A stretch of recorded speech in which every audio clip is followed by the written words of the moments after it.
Hi everyone, welcome to another one of our technique sheet educational videos. Today I'm going to talk about a technique sheet that we call geese of a feather. For years we've had people ask us, how do you use our fast flying geese technique to create flying geese that will have one color small triangle on one side and a different color on the other side consistently, so that they're always the same from one to the next. So we've figured it out. Put all the information you need in the technique sheet, and let's get started, and I'll show you how we do that. What you're going to need to get started is the geese of a feather technique sheet. You're going to need a wing clipper tool. You're going to probably want to have a quilter's magic wand, some type of marking tool, either the friction or a pigment pen, and of course your regular rotary cutter to be able to do this. So the first step in the process is to determine what size flying goose you want to make. Consult the chart that's in the technique sheet. It will give you the sizes of the squares that you need. Like our regular flying geese, fast flying geese technique, you're going to need 5 squares. It's a set. 1 of them will be large and 4 of them will be small. Now these sizes are slightly different than what you see in our normal flying geese construction method, so make sure to look at the numbers there closely. And when you normally make the flying geese, those 4 small squares are usually the same fabric. But to make the geese of a feather, you're going to need 2 squares that will be your color number 1 and 2 squares that will be the color number 2 to go along with that large background square in your process. After you've got your sets organized, the next thing is going to be to mark your stitching lines on the wrong side of those small squares.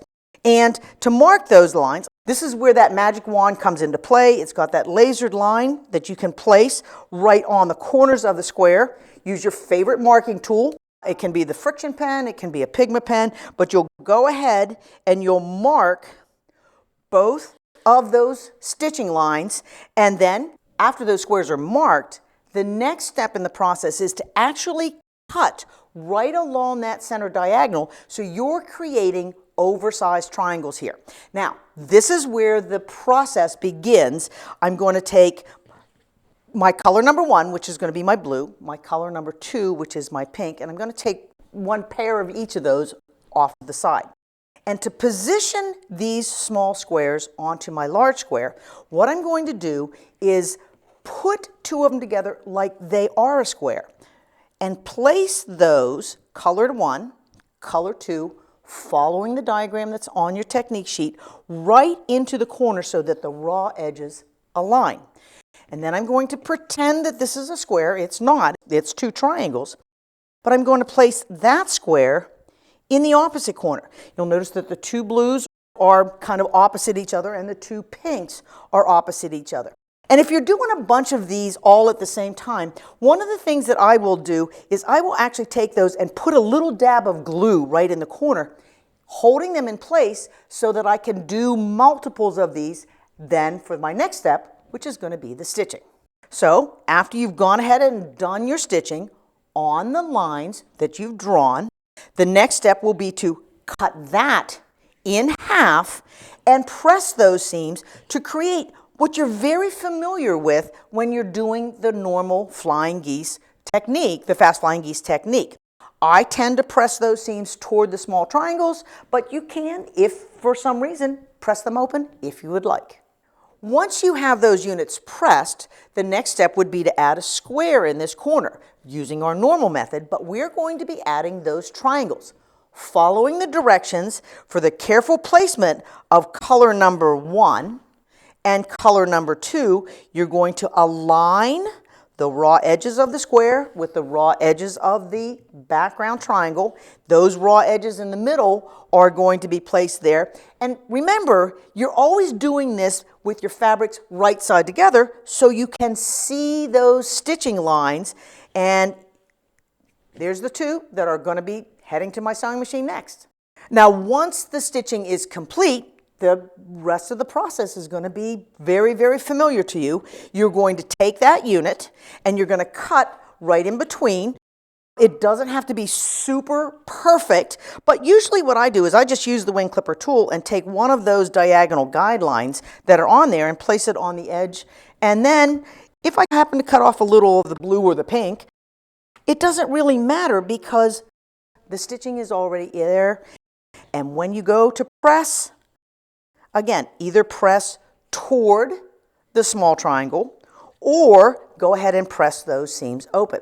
But look at what we've got going on here, gang.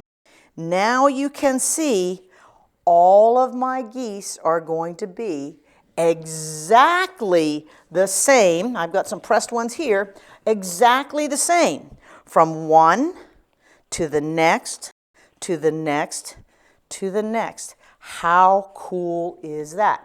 And again, like everything Studio 180, these units are going to be too large. And that's where that wing clipper tool comes into play. If you're right-handed, you'll set your unit up horizontally in front of you. You'll use the guidelines on the tool for the correct size that you're making. This is a 2x4, so I'm lining up the common diagonal and the sizing diagonal right on the seams that I've sewn, and I'm going to be trimming up and trimming across for that perfect corner. Now, that's that first cut for a right-hander. If you happen to be left-handed, instead of horizontal placement for the unit, you would take the unit and you would actually be placing it vertically, lining up the same guidelines, the guideline that's the common guideline and your sizing guideline, so that you can come up the left and across the top. And after you've made that first cut, lefties, you simply rotate. I'll do lefties first this time. When you do your second trim, you line up the 2.5 and 4.5. That's the unfinished size of a 2x4-inch finished unit, and you would cut up and across. Now you don't want to see me trimming left-handed, so let me turn this so it's actually right-handed for me. And line up the cutting guidelines, 2.5, 4.5. Pay attention to that little X that's up at the top. So when you're done, you're going to have perfect units, but every single one of them will be exactly the same color arrangement, with color number 1 on the left, color number 2 on the right, the background square in the middle, and just take a look at some of the fun designs that you can create with your Geese of a Feather technique sheet. Hope this helps all of you. Check for these at your local quilt shop. If they're not there, come directly to us. We'll get them into your hands ASAP. Take care, everybody.